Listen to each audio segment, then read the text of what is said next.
So my name, as you know, is Michael Previdsa. I am both a competitive bodybuilder and powerlifter, so as an athlete. And from a career perspective, I am a full-time fitness coach. I coach a broad range of strength athletes, physique athletes, hobbyists, etc. And I've been doing that for a little over 9 years now. I've been competing in both bodybuilding and powerlifting for well over a decade. I think we're about to hit the 13-year mark there. By education, I'm actually a professional engineer, though we're not operating in that regard on a day-to-day basis, but certainly use those skills, tools, etc. In my coaching practice.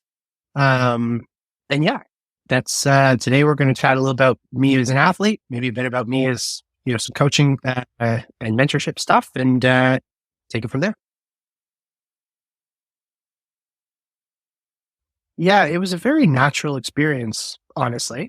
I was always athletic, but not a particularly big guy. For context, I graduated high school, so whatever that is, 17 or 18 years old, at my current height, 5'11", at 125 pounds, soaking wet, probably with a couple dumbbells strapped to my feet.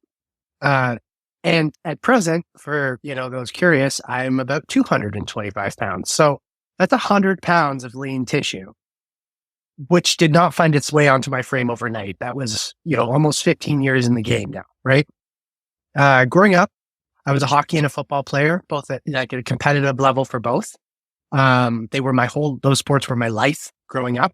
And I mean, growing up through to the end of high school, like I was on the ice basically every day from being able to walk all the way until graduating high school. And then as that process reaches its natural conclusion, as is the case for a lot of, young adult or teenage athletes, you look for the next outlet. And so at that point, I was at university studying engineering. And I was kind of taking stock of, how I can, fulfill myself outside of education in the hobby space. And I realized that I enjoyed training for sport as much as the sport itself when I was growing up. And so as I was looking for a new competitive outlet, I was always that guy who was enthralled by the physiques of comic book characters and, the bodybuilding magazines. Back in my day, it was the Jay Cutlers, the Ronnie Colemans, those kind of guys. And that's the way I found bodybuilding. Was a pretty natural transition point because I never paused my training in the gym, even when the sport itself that I was training for, elapsed. And so I competed in bodybuilding for 2 years, 4 shows in total. And at that point, I certainly loved it. I knew that bodybuilding was going to be a part of my life forever. But I realized I needed an extended off season to grow and improve my physique because putting on muscle does not happen overnight. And I wanted something during that off season that was a little bit more objective, a little more quantifiable in terms of the measurement of progress and the way that you're graded in terms of competition. And that's how I naturally found my way to powerlifting, right?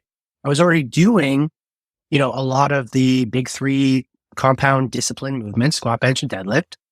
So I just decided to register for a local competition. Except powerlifting then very much took on a life of its own because from a natural inclination, I guess, talent perspective, but also just a years of service at that point, because I was already 5 years deep in training in a very consistent way, I took to the sport of powerlifting very quickly. And so, it was local competition, second place at provincials, and then won my first ever national competition. So it was very quick. And then, so basically I kind of never looked back. For the next 8 years, I competed, and this was from maybe 2013 to 2020, 2021.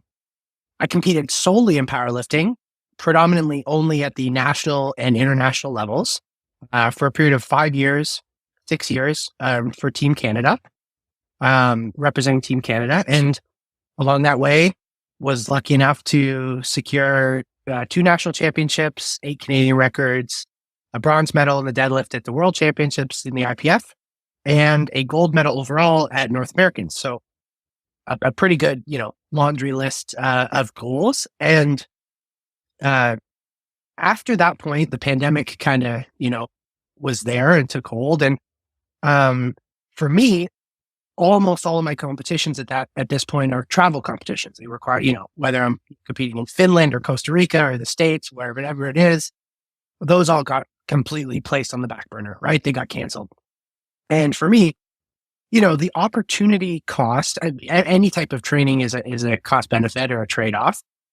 Well, putting, 500 plus pounds on your back or 600 plus pounds in your hands multiple days a week extracts a heavy toll. And that was a tricky thing to want to do with, all competitions completely shelved for the foreseeable future. There's a huge amount of risk associated with that. I recognize at my level of advancement, the kind of effort it took just to maintain the strength that I had, let alone try to, chip it just a few kilos here or there.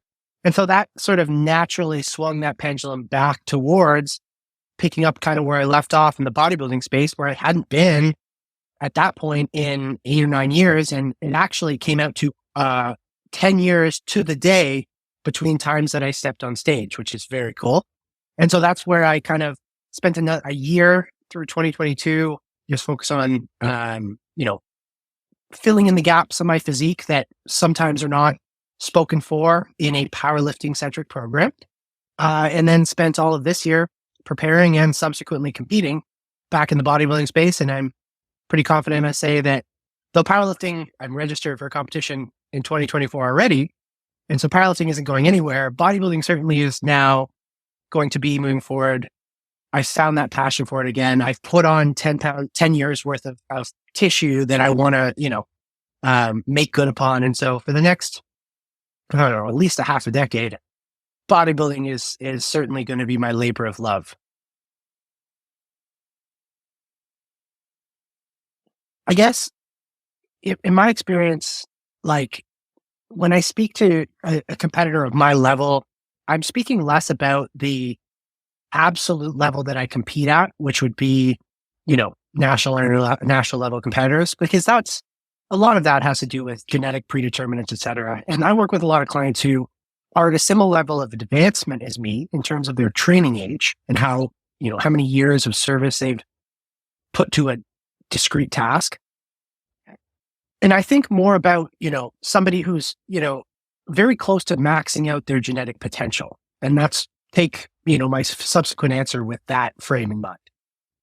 And I think that the biggest challenge is a precise application of effort that is built upon the back of a very nuanced education. Because the trouble in the fitness space, as we know, is that there can be a very low barrier to entry and an overabundance of information that all in the age of social media gets a similar pedestal. And when I grew up, when I was coming up in this scene, that didn't exist, right?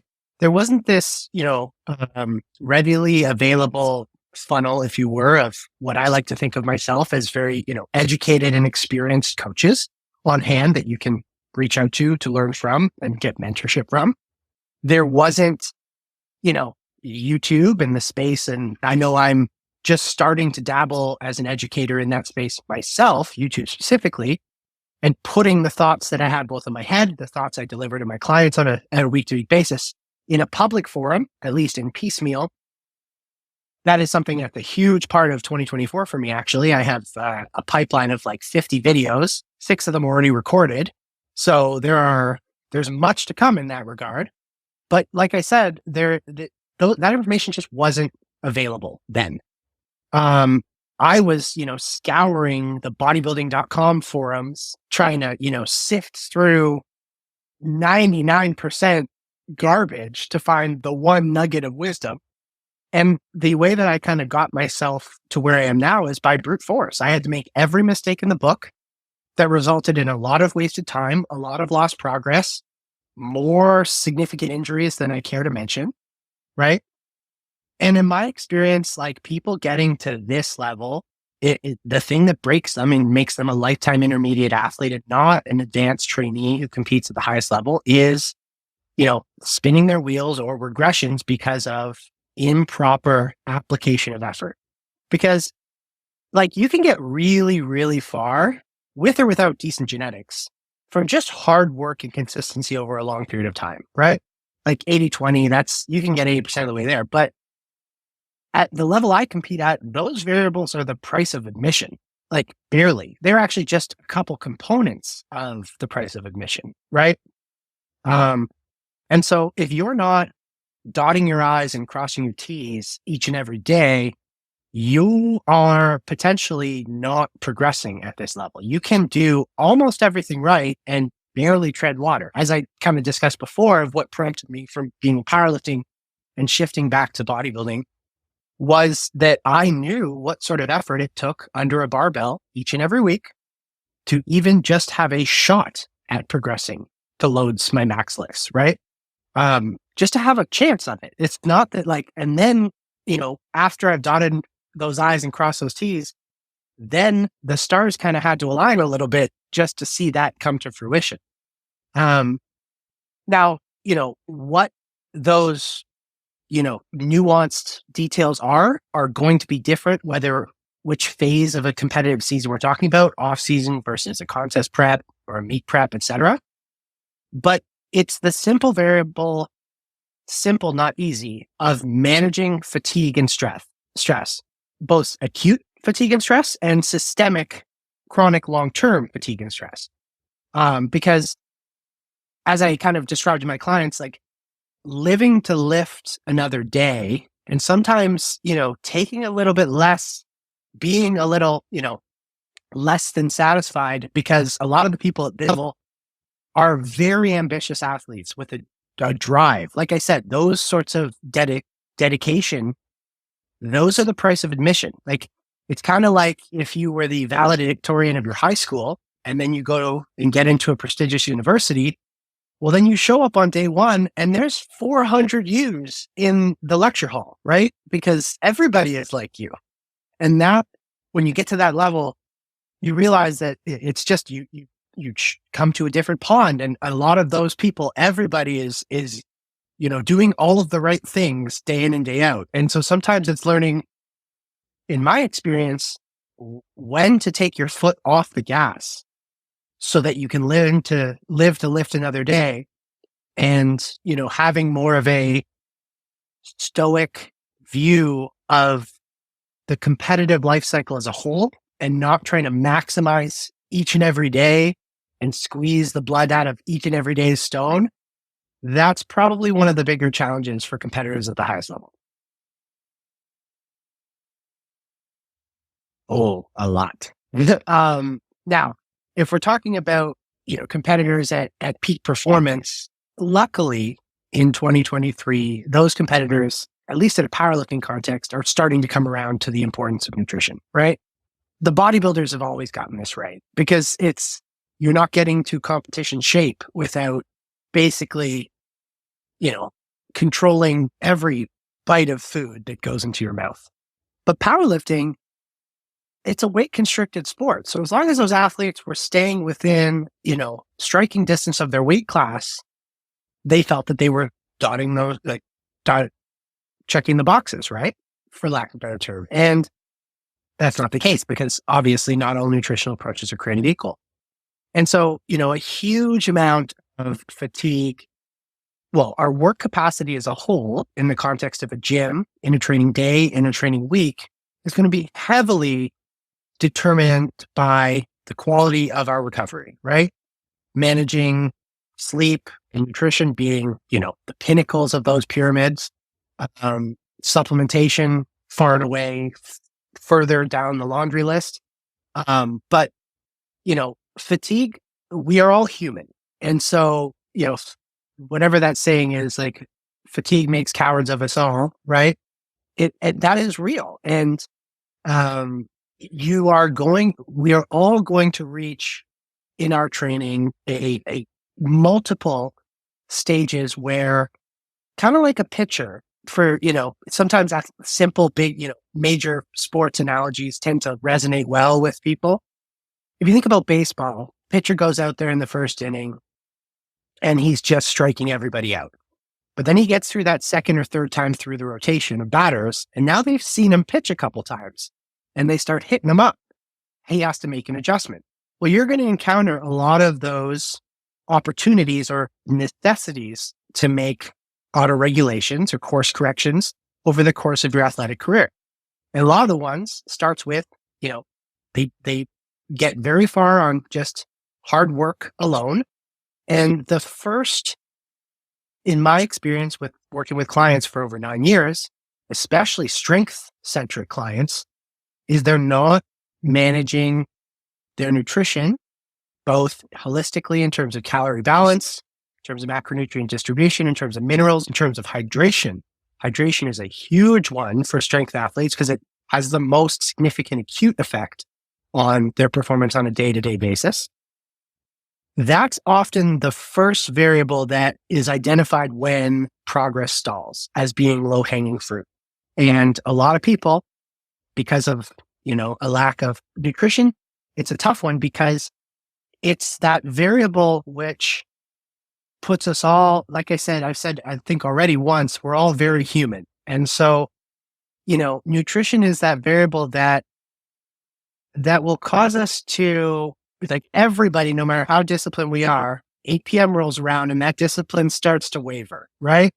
Even me, even the most, let me tell you, I'm 3 weeks post-show, right? And coming off of 6+ months of calorie restriction, there were more than a few moments of weakness after 8 p.m. On the last couple of weeks that I've now kind of reeled in and got back to the baseline. But even people like me, if we are prone to, after 15 years in this game and all of the trials and tribulations associated, if we're prone to moments of weakness, you can imagine someone who hasn't been through it and doesn't have that foundational knowledge or education. In my experience, some of the layers of education mentorship that I've given to my clients that sticks with them for life are on the nutrition side, because teaching somebody, whether they walk into a kitchen or they walk into a restaurant and they put a plate in front of them, to just subconsciously be able to know within a 5% or less margin of error exactly what's in front of them and exactly what they're putting in their body with no scale, little to no thinking, 15 to 30 seconds of effort. Those types of skills serve people for life. And in my experience, is some of the most important variables in the game. And I think it's to close that loop, I think it's one of the big contributory factors that led to me being as successful as I was in the powerlifting space as quickly as I was, because I already had that foundational nutritional knowledge and an ability to maintain a very lean body composition. So maximizing the amount of muscle I had on my frame for my weight class from my background in bodybuilding in the years prior to me competing as a powerlifter. So that is a tough thing to get. And in Canada, in every country, it's a little bit different. IFBB is a global federation, but each country has its own member federation. So Canada is kind of universally regarded as one of, if not the hardest places in the world to get your IFBB Pro card. And it's simply a function of the volume of competitions for which qualification exists. So the way that the competitive landscape works, and I'll kind of point out milestones of where I stand in that process. First, you compete at a regional show, and you have to place top 3 in your class to qualify for either nationals or another pro qualifier event. I have now checked that box. In my season that just elapsed, I won the overall, so I won my class, and then I won the overall of all classic physique competitors at that show. And so that grants me a 12-month qualification to all pro qualifiers in Canada. And that, like I said, that qualification only lasts for 12 months. Otherwise, it has to be renewed. So there are only 3 pro qualifier events in Canada in each calendar year. There is the Toronto Pro, the Vancouver Pro, and the Canadian Nationals. And the big difference in Canada versus other competitions is, well, in the States, there's a pro qualifier event basically every weekend. So that's a huge difference. 50 plus versus 3 in the country. So it's not scaled to population, that's for certain. And then in Canada, you not only have to win your class, you also have to win the overall at a pro qualifier. So you basically have to be the best person in the show. So they only give out one pro card per category at each pro qualifier event. And so next year, I'll be competing at 2024 Canadian Nationals, attempting to make some strides towards that end. Another good question. So, I look at this past year's competition that just elapsed as my, what I call kind of rookie season back in the sport, right? Because I've been tapped for it for 10 years to the day.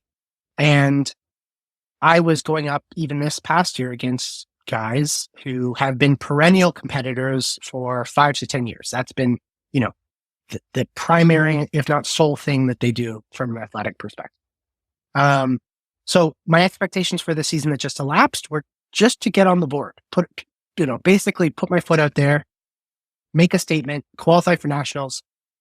My expectations as an ambitious competitor, if not noted by, the history of powerlifting that we chatted about earlier, I don't like to go just to show up. And to the point we were talking about kind of off camera, is like, you want to win, but you want to win against the best possible contingent of competitors. I don't want to win, a pro card on the smallest possible platform or stage, competing against, the smallest list of competitors that I could possibly get my hands on.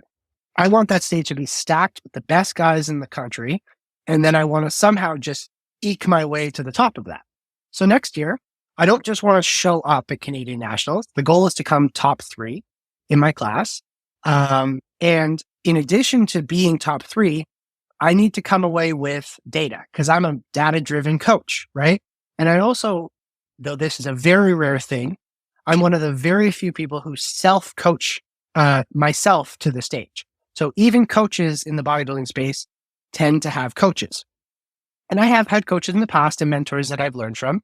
And I, of course, still crowdsource information from other coaches in the industry that are colleagues of mine who I trust.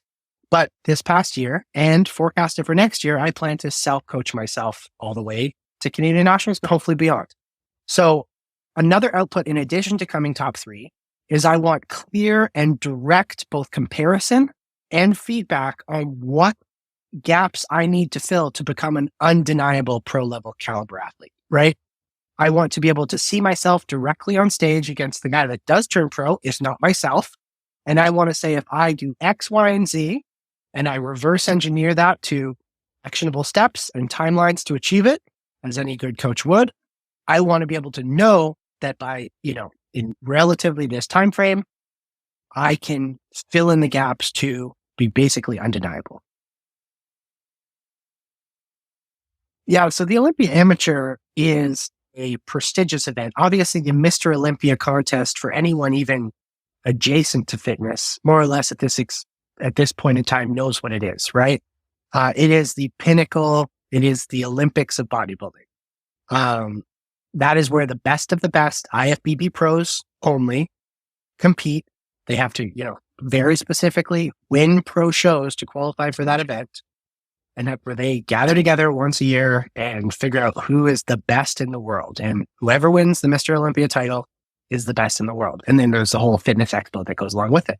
And as a part of the growth of this sport over the last number of decades, that expo has now included an amateur contest, which is a pro qualifier event for the IFBB, where the best amateurs in the world congregate to compete. Now, very differently from what I just described with Canadian Nationals, where you have to be the best overall in your category to win, it's actually top 3 overall in each category get pro cards. So just at that show alone, awards more pro cards at that one show than all of Canada in the year.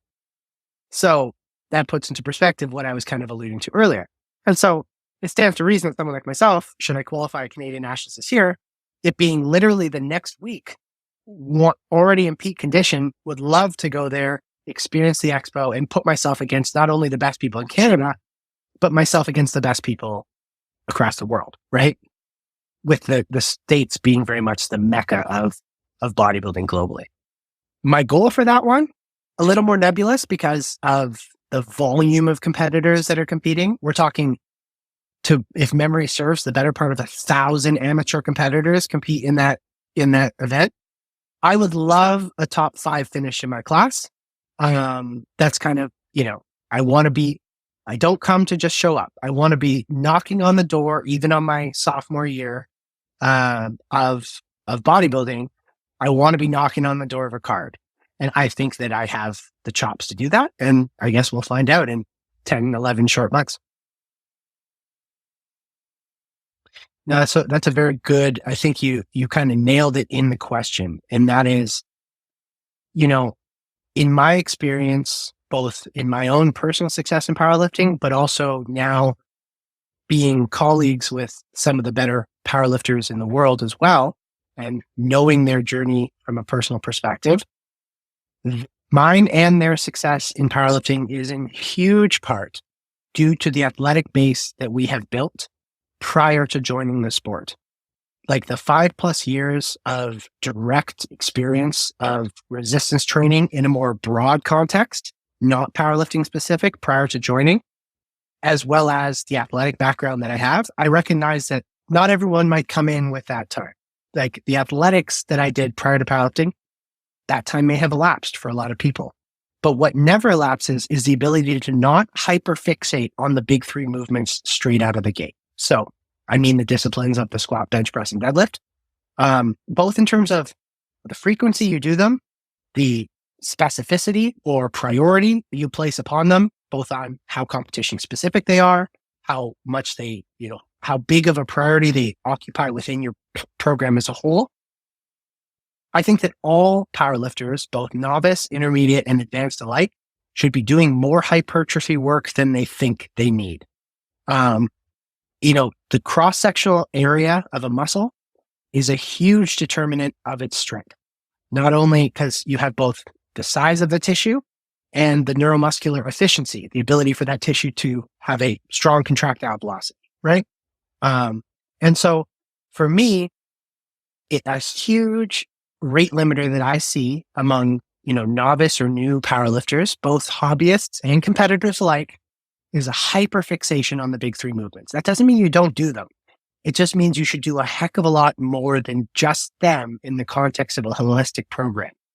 And then the second thing I guess I'll bring up is that, and I kind of alluded to this in an earlier question, is that injuries are the primary thing in my experience that constrains people to being lifetime intermediates at best. If you are regularly spending weeks to months sparingly training or out of the gym entirely because of limitations of your own ability to train productively, you are just shortchanging your growth tenfold. And so the way I kind of say it is that 1 rep won't make you, but it could break you. So really know when to hit the gas, but also be very objective with yourself of when to hit the brakes. And like I said before, live to lift another day.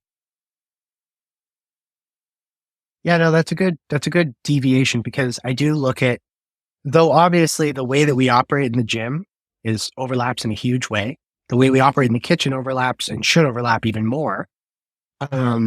There are some clear differences in the way that bodybuilders and powerlifters, should conduct themselves, specifically in the context of, the career life cycle, the athletic life cycle as a whole, because bodybuilding is more of an older man's game, male and female.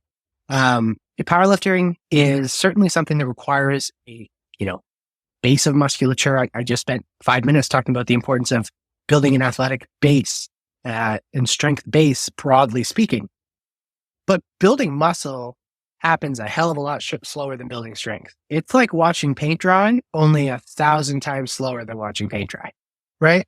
And that's why I say it's like an older man's game, is because it's not years, it's decades to realize the full possibility of the tissue that a person could accrue on their frame, irrespective of the use of performance enhancements. Like that just raises the ceiling, but to get to any ceiling takes decades.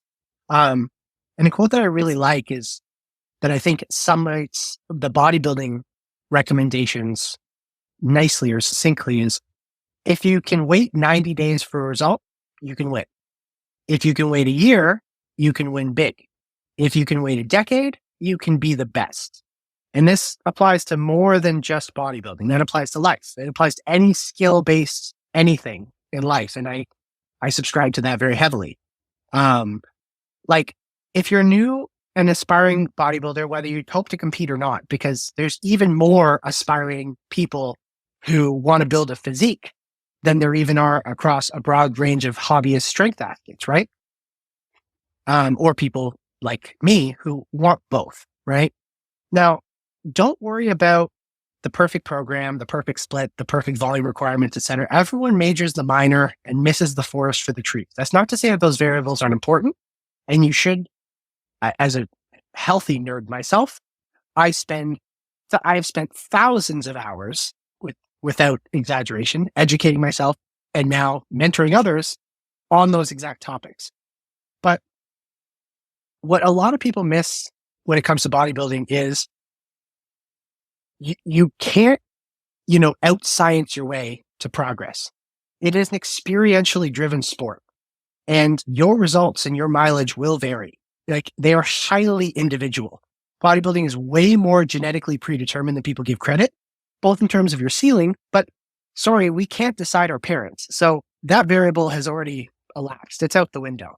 What you can decide is coming up with a strategy that is optimal for you, and what's best for you might not be the same as what's best for other people. And so, any information online, you should take from trusted sources like Powerlifting Technique. And even then, with healthy skepticism in so much as how it relates to you specifically, both where you are in your training career, how you respond as an individual, etc. Right? There, like, more than one road leads to Rome when it comes to building muscle, but you got to find the highway that is specific for your needs. And because nobody wants to take the meandering route to building muscle. We all want to get there as quick as we can, right? The biggest thing I could say is with bodybuilding, start with a perfect rep. A lot of people worry about how many sets, how much volume, which exercises. Standardize the base metric of volume, which is 1 rep. Perfect that rep in terms of its total range of motion, its tempo, its pause, its resistance profile, how it fits your specific morphology and tissues, right? Nail a perfect rep and watch those results compound across an 8 rep set, across 3 to 4 sets, across 5 to 6 exercises, across a year of training, right? Because if you shortchange a rep and you're only getting 70 cents on the dollar of each total rep, well, that 30% loss is also compounding across 8 reps, 3 sets, 5 exercises, 5 training sessions a week, a year of training, right? So it's very important to start and nail that base metric of volume. And for those specifically aspiring to compete one day, the learning curve as it relates to competition is a very steep one.